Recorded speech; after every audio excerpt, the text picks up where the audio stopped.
ہے, خوشی ہے, کوئی ایسی بات نہیں ہے, لیکن ایسے مذاق جن سے دل آزاری ہو جائے, ایسے مذاق جن سے آپ کسی کو ٹونٹ کریں, ایسے مذاق جس سے آپ کسی کی کریڈیبلٹی کو گندا کرنے کی کوشش کریں, ایسے مذاق جس میں آپ دوسرے کی عزت نفس کو مجروح کریں, یہ کرائم ہے. اور یہ ایسے سائیکلوجیکل کرائمز ہیں کہ باہر کے ملکوں میں تو یہ باقاعدہ طور پہ اٹیمپٹ کرنے کی سزا ہے. پاکستان میں بھی اس کے قوانین بنے ہیں, یہ آپ کو یہ ڈیفامیشن بھی آتی ہے, اس میں اور بھی بہت ساری چیزیں لگتی ہیں جو آپ کا مذاق اڑاتے ہیں, یا آپ سے کوئی مذاق میں ایسی بات کر دے جس سے آپ کی عزت خراب ہوئی ہے, اتنے سارے بندوں میں, اتنے سارے لوگوں میں جو ہے وہ آپ کی عزت مجروحی ہے. اس سے دیکھیں شادی شدہ زندگی جو ہے نا وہ تلخ ہو جاتی ہے, آپس میں تلخیاں بڑھنا شروع ہو جاتی ہیں. کسی کی طرف سے بھی کوئی مذاق اس طرح کا کیا جائے تو وہ مذاق کو ایک معاملہ بنا کے ساری زندگی کے لیے تانا بن جاتا ہے.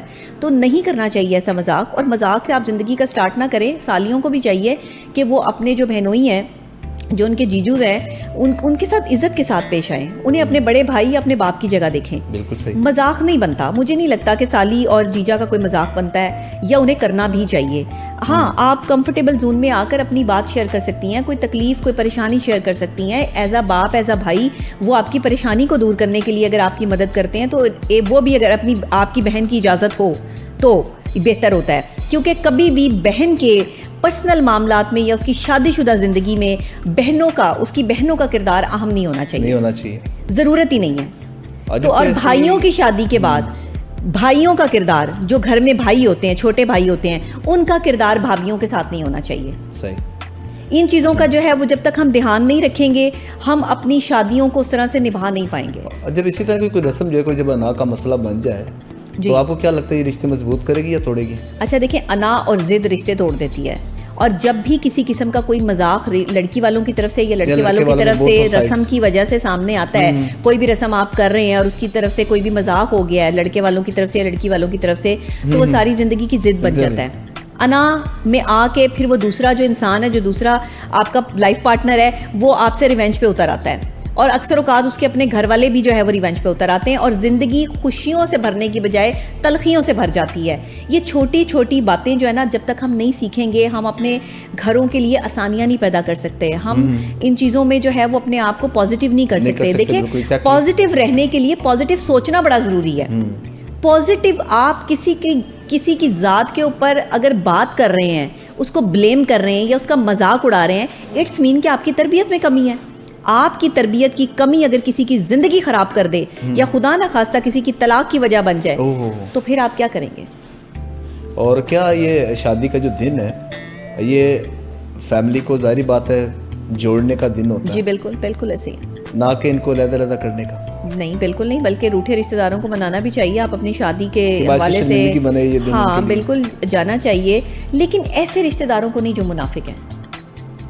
اچھا, انہیں نہیں منانے کی ضرورت, ان کو رہنے دیں ناراض, ان کو ان کے گھروں تک ہی رہنے دیں. انہوں نے آپ کی شادی میں آ کے کھانے میں بھی نقص نکالنے ہیں, انہوں نے آپ کی شادی میں آ کے لڑکے میں بھی نقص نکال دینا ہے, لڑکی میں بھی نقص نکال دینا ہے. لڑکی والی سائڈ سے گیا ہے تو پھر ظاہری بات ہے لڑکے والوں میں ان کی پھر ظاہری بات ہے بدنامی کا باعث بنے گی. ہاں, رشتہ دار وہ منانے کا حکم ہے جو رشتہ دار آپ کے ناراض ہوں کسی آپ کی غلطی کی وجہ سے, وہ نہیں کہ جن کی آپ ہر طرح سے اوبگت کر رہے ہیں, عزت بھی کر رہے ہیں اور انہیں عزت راست نہیں آ رہی.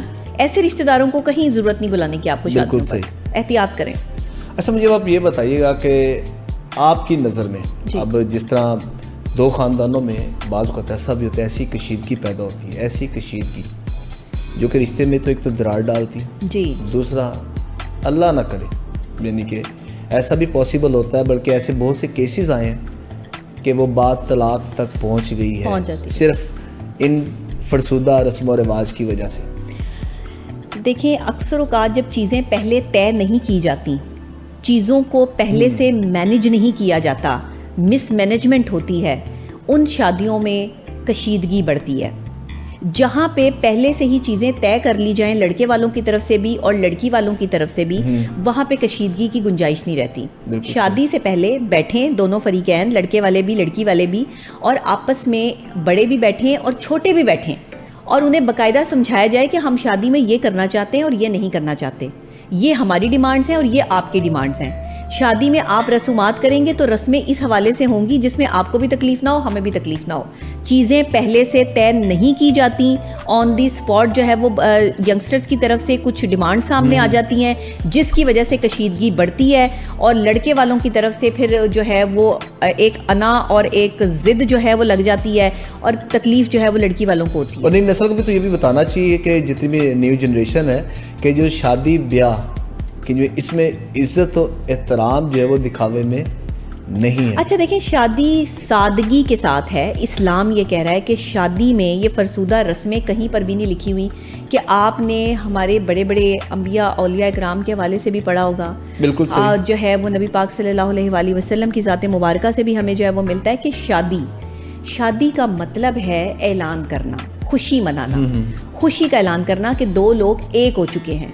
ان کی زندگی میں اللہ نے نکاح جیسا پاک رشتہ جو ہے وہ اس میں دو لوگوں کو جوڑ دیا ہے. کہیں بھی کسی تیسرے کا ذکر ہی نہیں آیا. یہ جو تیسرے تھرڈ پارٹیاں آ کے اپنی فرسٹریشن نکالتی ہیں یا جان بوجھ کے ان فرسودہ رسموں کے حوالے سے پیسے جو ہے وہ مانگے جاتے ہیں, آپ یقین کریں یہ چیزیں گھر توڑنے کا باعث بنتی ہیں, انا کا باعث بنتی ہیں, ضد کا باعث بنتی ہیں, اور پھر سب سے زیادہ تکلیف اس میں جو ہے نا وہ اس دلہن کو اٹھانی پڑتی ہے جو عورت اپنا گھر بار, اپنا کمفرٹ زون چھوڑ کے اپنے انجان گھر میں جا رہی ہے. اسے ان کے ابھی لہجوں کا نہیں پتا, اسے ابھی ان کے طور طریقوں کا نہیں پتا, اور پہلے ہی دن سے جو ہے وہ کرٹک سچویشن سٹارٹ ہو گئی کہ جی رسموں سے جو ہے وہ بات چلی ہے اور انا تک پہنچ گئی ہے. تو ہمارے ناظرین اس سے بلکہ جاننے کے باوجود بھی حالانکہ یہ جو شادی کے یہ رسم و رواج, جی شادی کی کامیابی کا دار مدار رسم و رواج پر ہے یا اعتماد پر؟ شادی کی کامیابی صرف اور صرف احساس اور اعتماد پر ہے. جس شادی میں ایک دوسرے کا احساس ہوگا وہاں محبت ہوگی, جہاں محبت ہوگی وہاں احترام لازمی ہوگا, اور جہاں احترام ہوگا وہاں پہ اعتماد ہوگا. بالکل, یہ ساری چیزیں ایک دوسرے سے کنیکٹ ہیں, آپ ان کو الگ نہیں کر سکتے. اس لیے میں ہمیشہ یہ کہتی ہوں کہ فرسودہ رسموں سے شادیاں نہیں نپتی. 5 لاکھ کا, 15 لاکھ کا, 50 لاکھ کا جوڑا پہننے سے شادی نہیں نپتی. آپ اپنی بیٹی کو لاکھوں کروڑوں روپے کا جہیز دے سکتے ہیں لیکن آپ اس کو قسمت نہیں دے سکتے.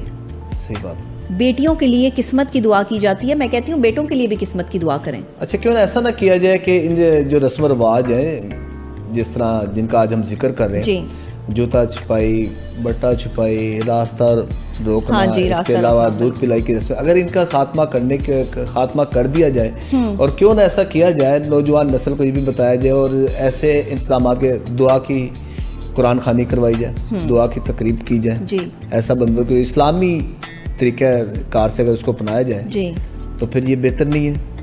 اچھا دیکھیں, اگر آپ کا جو ہے نکاح